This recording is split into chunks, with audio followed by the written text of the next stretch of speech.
this 7-year tribulational period is cut in half. Okay? On one half, you have the beginning of sorrows, for lack of a better term. And you'll get that in Matthew 24, the Olivet Discourse. This is 3.5 years.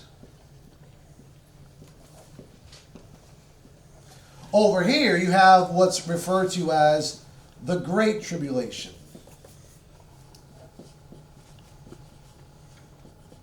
Now, all of this is tribulation. Yeah. All of this is called the tribulation, or we call it the tribulation. Mm-hmm. But it is broken up in two halves.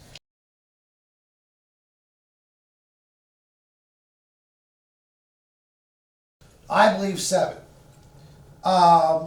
So 3.5 years, 3.5 years. In the first 3.5 years, you have what is going to be run by the man of sin. Okay? The man of sin in the middle of the week is going to die. Like Jesus Christ in the middle of his week died. Right. And then he's going to be resurrected the third day. And then he's going to become the son of perdition.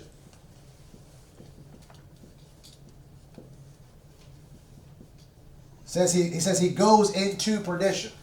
So he starts off here as the man of sin. Halfway through, he gets a deadly wound to the head and he is healed.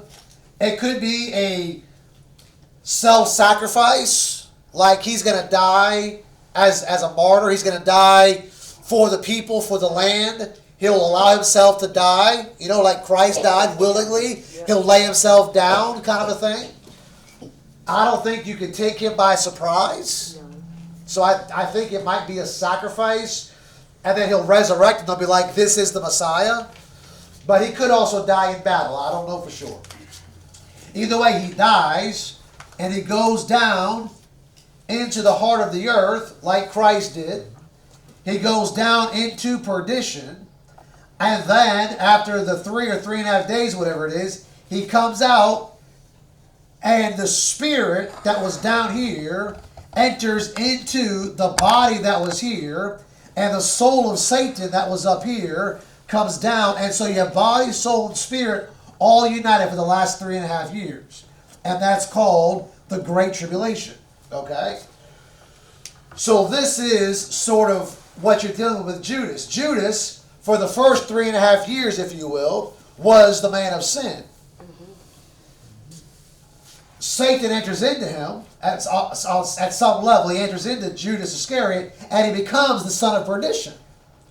Now, when Judas dies, he hangs himself. The Bible says he went to his own place, Acts chapter 1, verse 25. Where was Judas's place? Down in the heart of the earth. Okay? So that's what you have going on.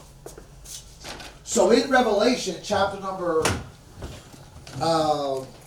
17, Revelation 17, verse 8, he says, the beast that thou sawest he was alive, and is not. Why? Because he's dead. And shall ascend out of the bottomless pit, and go into perdition. And they that dwell on the earth shall wonder, whose names were not written in the book of life from the foundation of the world, when they behold the beast that he was alive, and is not, he dies, and yet to come, or yet is resurrected. So he says there that he ascends out of the bottomless pit. And so that's what happens here, is the man of sin he gets killed.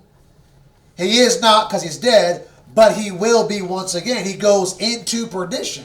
He goes into the body. That man of sin's body will lay dead somewhere on a slab for 3 or 3.5 days there. And when he comes up out of the pit, he goes into that body. So he goes into perdition. He goes into perdition. That spirit of Judas Iscariot, who is the son of perdition, comes back to life and gets revived by going into a new body. A new body. What is Judas Iscariot looking for? He's looking for a new body. His spirit is looking for a new body to inhabit. That's what it's looking for. And that's what he gets in the second half of the tribulation. When does it happen? It happens in the middle of the week. Look at Revelation chapter number 6. This happens in the middle of the week. We call it a week because it's 7 years. Right. Okay? It's a week of 7 years. 7 years equals the week. This happens in the middle of the tribulation. Revelation chapter 6, verse 7. And when he had opened the fourth seal, I heard the voice of the fourth beast say, Come and see. And I looked, and behold, a pale horse. And his name that sat on him was Death. And hell followed with him. And power was given unto them over the fourth part of the earth, to kill with sword, and with hunger, and with death, and with the beasts of the earth. What is that? It's destruction. It's death. It's perdition. So he dies in the middle of the week, and the middle of the week is the fourth seal. Now go over to Revelation chapter 9 real quick. So seals 1 through 4.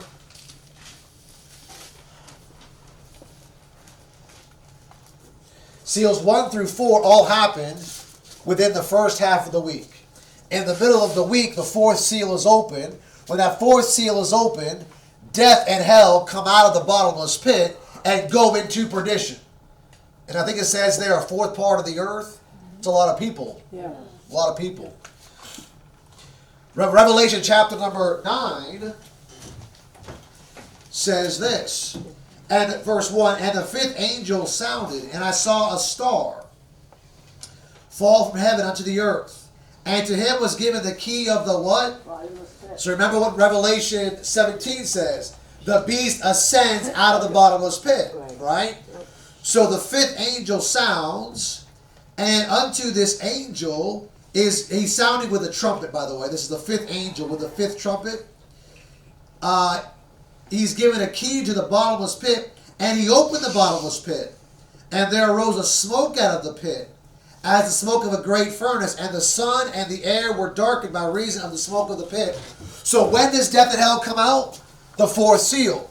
When is the bottomless pit open? At the fifth trumpet. The fifth trumpet. So the fifth trumpet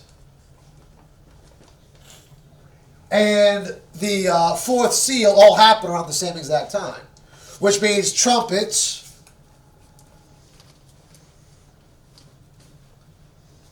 1 through 5 happen in the first half of the tribulation period.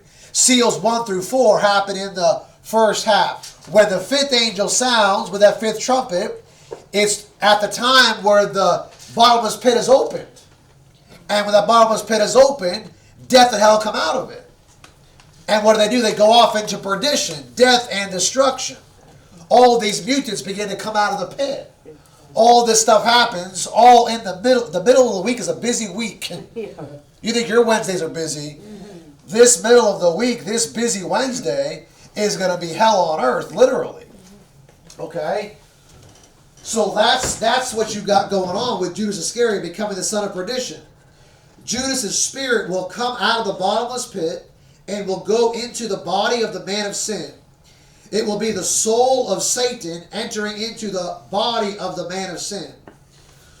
The body of the man of sin will be resurrected as a counterfeit of the first Adam and the last Adam. So the man of sin will go into perdition and become the son of perdition. Now the only thing I could, and I was talking with another brother about this week, and I asked him a question. He's like, I hadn't thought about that. The only thing I could be willing to swap is this. No doubt the body is killed in the middle of the week. Yeah. So the body we're good with that. But then you got a soul and a spirit. Now, what I was talking about was, this is the man of sin. No doubt about that. His body. The only thing I'm not 100% sure about, and I could be swapped, is spirits don't have souls. Angels don't have souls. Okay, they are spirit beings. They don't have souls. So the only thing I'd be willing to possibly concede is that it's not Judas' spirit that comes out of here, but Judas' soul that comes out of it, because all souls go to hell that aren't born again. Okay. So it could be Judas' soul that comes up, and it could be the devil's spirit that goes in. That's the one way. It could be Judas' soul, and because the Bible talks about in Revelation 9, it's an angel of the bottomless pit. In the Hebrew tongue, it is Apollyon. I think the Greek, it's Abaddon. I think that's the way it goes. Yep. So if